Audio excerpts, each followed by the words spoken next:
ನಮಸ್ಕಾರ ವೀಕ್ಷಕರೇ, ಮೌನ ಮಂಜರಿ ಚಾನೆಲ್ಗೆ ಸ್ವಾಗತ. ಇವತ್ತಿನ ಕತೆ ಒಂದು ಹಳ್ಳಿಯ ಹುಡುಗನ ಜೀವನದಲ್ಲಿ ನಡೆದ ಪ್ರೀತಿ, ವಿಶ್ವಾಸ ಮತ್ತು ಸಮಾಜದ ಕಟ್ಟುಪಾಡುಗಳ ನಡುವಿನ ಹೋರಾಟದ ಕತೆ. ಇದು ಕಾಲ್ಪನಿಕ ಕಥೆಯಾಗಿದ್ದು ಕೇವಲ ಮನರಂಜನೆಗಾಗಿ ಮಾತ್ರ. ನಾನು ವಿನಯ್. ಚಿಕ್ಕವನಿದ್ದಾಗಿನಿಂದಲೂ ನಮ್ಮ ಹಳ್ಳಿಯಲ್ಲೇ ಬೆಳೆದವನು. ನಮ್ಮದು ಒಂದು ಸಾಮಾನ್ಯ ರೈತ ಕುಟುಂಬ. ತಂದೆ ತಾಯಿ ಹೊಲದಲ್ಲಿ ದುಡಿದು ಜೀವನ ಸಾಗಿಸುತ್ತಿದ್ದರು. ನನಗೊಬ್ಬ ತಂಗಿ. ಅವಳು ಓದಿನಲ್ಲಿ ತುಂಬಾ ಚುರುಕು. ನಾನು 10ನೇ ತರಗತಿ ಮುಗಿಸಿ ಮುಂದೆ ಏನು ಮಾಡಬೇಕೆಂದು ತಿಳಿಯದೆ ಗೊಂದಲದಲ್ಲಿದ್ದೆ. ನಮ್ಮೂರಿನಲ್ಲಿ ಹೆಚ್ಚಿನವರು ಕೃಷಿಯನ್ನೇ ಅವಲಂಬಿಸಿದ್ದರು. ನನಗೂ ಅದೇ ದಾರಿ ಹಿಡಿಯಬೇಕೆಂಬ ಆಸಕ್ತಿ ಇರಲಿಲ್ಲ.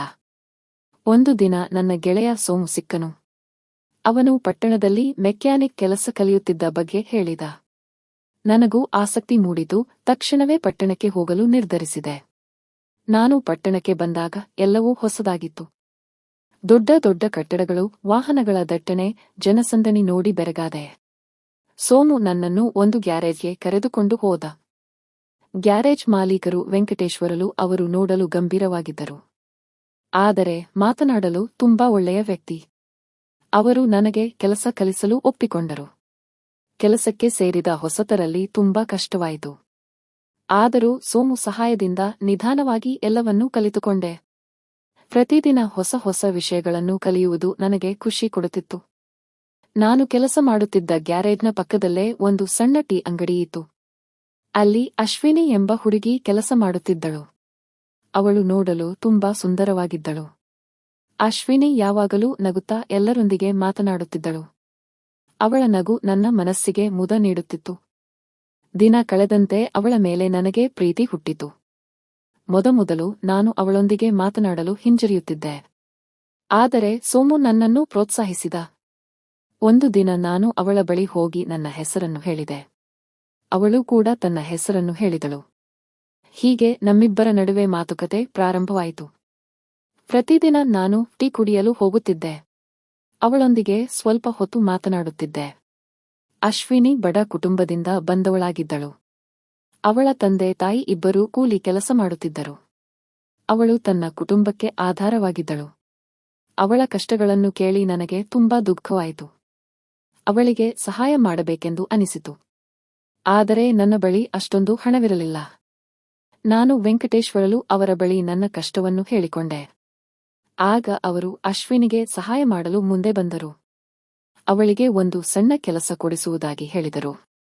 ಒಂದು ದಿನ ವೆಂಕಟೇಶ್ವರಲು ಅವರು ಅಶ್ವಿನಿಯನ್ನು ಕರೆದು ತಮ್ಮ ಮನೆಯಲ್ಲಿ ಲೆಕ್ಕಪತ್ರ ಬರೆಯುವ ಕೆಲಸಕ್ಕೆ ಸೇರಿಸಿಕೊಂಡರು.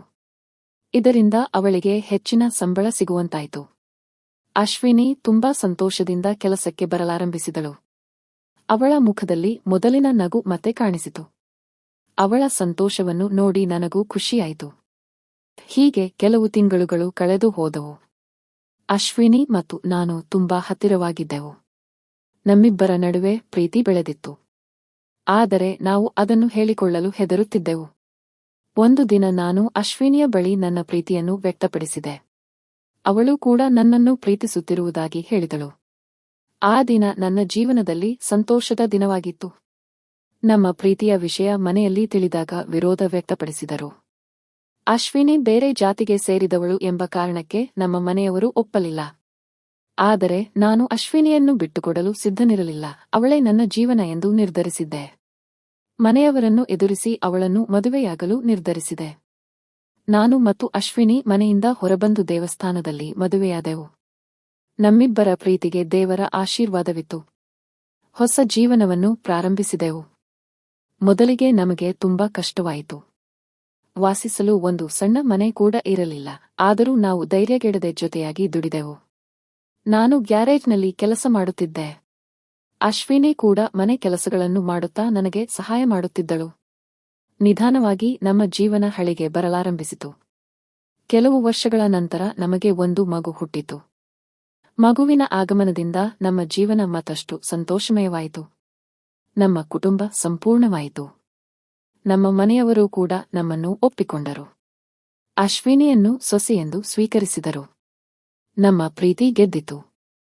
ನಾವು ಸಂತೋಷದಿಂದ ಜೀವನ ಸಾಗಿಸುತ್ತಿದ್ದೇವೆ.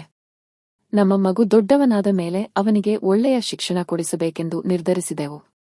ಅವನನ್ನು ಪಟ್ಟಣದ ಒಳ್ಳೆಯ ಶಾಲೆಗೆ ಸೇರಿಸಿದೆವು. ಅವನು ಓದಿನಲ್ಲಿ ತುಂಬಾ ಚುರುಕಾಗಿದ್ದನು. ನಾನು ಗ್ಯಾರೇಜ್ನಲ್ಲಿ ದುಡಿದು ಹಣ ಸಂಪಾದಿಸುತ್ತಿದ್ದೆ. ಅಶ್ವಿನಿ ಕೂಡ ಮನೆಯಲ್ಲಿ ಟೈಲರಿಂಗ್ ಕೆಲಸ ಮಾಡುತ್ತಿದ್ದಳು.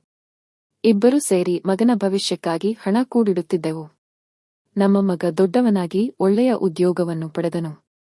ಅವನು ನಮ್ಮನ್ನು ಚೆನ್ನಾಗಿ ನೋಡಿಕೊಳ್ಳುತ್ತಿದ್ದನು. ನಮ್ಮ ಕಷ್ಟದ ದಿನಗಳು ಕಳೆದು ಸಂತೋಷದ ದಿನಗಳು ಬಂದವು. ಒಂದು ದಿನ ನಮ್ಮ ಮಗ ನನಗೆ ಒಂದು ಸರ್ಪ್ರೈಸ್ ನೀಡಿದನು. ಅವನು ನನಗೊಂದು ಹೊಸ ಗ್ಯಾರೇಜ್ ತೆರೆಯಲು ಸಹಾಯ ಮಾಡಿದನು. ನನ್ನ ಕನಸು ನನಸಾಯಿತು. ನಾನು ನನ್ನದೇ ಆದ ಗ್ಯಾರೇಜ್ ತೆರೆದು ತುಂಬಾ ಸಂತೋಷಪಟ್ಟೆ. ನನ್ನ ಕೆಲಸವನ್ನು ಮತ್ತಷ್ಟು ಶ್ರದ್ಧೆಯಿಂದ ಮಾಡಿದೆ. ನನ್ನ ಗ್ಯಾರೇಜ್ ಪಟ್ಟಣದಲ್ಲಿ ಹೆಸರುವಾಸಿಯಾಯಿತು. ಅಶ್ವಿನಿ ಕೂಡ ನನ್ನೊಂದಿಗೆ ಗ್ಯಾರೇಜ್ನಲ್ಲಿ ಕೆಲಸ ಮಾಡಲು ಪ್ರಾರಂಭಿಸಿದಳು. ಅವಳು ಲೆಕ್ಕಪತ್ರಗಳನ್ನು ನೋಡಿಕೊಳ್ಳುತ್ತಿದ್ದಳು. ಅವಳ ಸಹಾಯದಿಂದ ನನ್ನ ವ್ಯವಹಾರವು ಅಭಿವೃದ್ಧಿ ಹೊಂದಿತು. ನಾನು ಮತ್ತು ಅಶ್ವಿನಿ ನಮ್ಮ ಜೀವನದಲ್ಲಿ ತುಂಬಾ ಕಷ್ಟಗಳನ್ನು ಅನುಭವಿಸಿದ್ದೆವು. ಆದರೆ ನಾವು ಎಂದಿಗೂ ಧೈರ್ಯಗೆಡಲಿಲ್ಲ. ನಮ್ಮ ಪ್ರೀತಿ ಮತ್ತು ವಿಶ್ವಾಸದಿಂದ ಎಲ್ಲವನ್ನೂ ಗೆದ್ದೆವು. ನಮ್ಮ ಕತೆ ಇತರರಿಗೆ ಮಾದರಿಯಾಯಿತು. ಪ್ರೀತಿ ಮತ್ತು ವಿಶ್ವಾಸವಿದ್ದರೆ ಎಂತಹ ಕಷ್ಟವನ್ನಾದರೂ ಎದುರಿಸಬಹುದು ಎಂಬುದನ್ನು ನಾವು ತೋರಿಸಿಕೊಟ್ಟೆವು. ನಮ್ಮ ಜೀವನ ಒಂದು ಸಾರ್ಥಕ ಕಥೆಯಾಯಿತು. ಮುಂದೆ ನಾನು ಸಮಾಜ ಸೇವೆ ಮಾಡಲು ನಿರ್ಧರಿಸಿದೆ. ನನ್ನ ಸಂಪಾದನೆಯ ಒಂದು ಭಾಗವನ್ನು ಬಡವರ ಮತ್ತು ನಿರ್ಗತಿಕರ ಸಹಾಯಕ್ಕೆ ಮೀಸಲಿಟ್ಟೆ. ಅಶ್ವಿನಿ ಕೂಡ ನನ್ನೊಂದಿಗೆ ಸಮಾಜ ಸೇವೆಯಲ್ಲಿ ಕೈಜೋಡಿಸಿದಳು. ನಾವು ಇಬ್ಬರು ಸೇರಿ ಅನೇಕ ಜನರಿಗೆ ಸಹಾಯ ಮಾಡಿದೆವು. ನಮ್ಮ ಜೀವನ ಇತರರಿಗೆ ಉಪಯುಕ್ತವಾಗಲೆಂದು ಬಯಸಿದೆವು. ಹೀಗೆ ನಾವು ನಮ್ಮ ಜೀವನವನ್ನು ಸಂತೋಷದಿಂದ ಸಾಗಿಸುತ್ತಿದ್ದೇವೆ. ನಮ್ಮ ಪ್ರೀತಿ, ವಿಶ್ವಾಸ ಮತ್ತು ಸಮಾಜ ಸೇವೆಯಿಂದ ನಮ್ಮ ಜೀವನ ಸಾರ್ಥಕವಾಯಿತು. ಇದು ನಮ್ಮಿಬ್ಬರ ಪ್ರೇಮಕತೆ. ಈ ಕಥೆಯು ಕಾಲ್ಪನಿಕವಾಗಿದ್ದು ಕೇವಲ ಮನರಂಜನೆಗಾಗಿ ಮಾತ್ರ. ಯಾವುದೇ ವ್ಯಕ್ತಿ, ಸ್ಥಳ ಅಥವಾ ಘಟನೆಗಳಿಗೆ ಹೋಲಿಕೆಯಿದ್ದಲ್ಲಿ ಅದು ಕೇವಲ ಕಾಕತಾಳೀಯವಾಗಿರುತ್ತದೆ. ವೀಕ್ಷಕರೇ, ಈ ಕತೆ ನಿಮಗೆ ಇಷ್ಟವಾಯಿತೆಂದು ಭಾವಿಸುತ್ತೇನೆ. ಇಂತಹ ಇನ್ನಷ್ಟು ಕತೆಗಳಿಗಾಗಿ ನಮ್ಮ ಚಾನೆಲ್ ಅನ್ನು ಸಬ್ಸ್ಕ್ರೈಬ್ ಮಾಡಿ ಮತ್ತು ಲೈಕ್ ಮಾಡಿ. ಧನ್ಯವಾದಗಳು.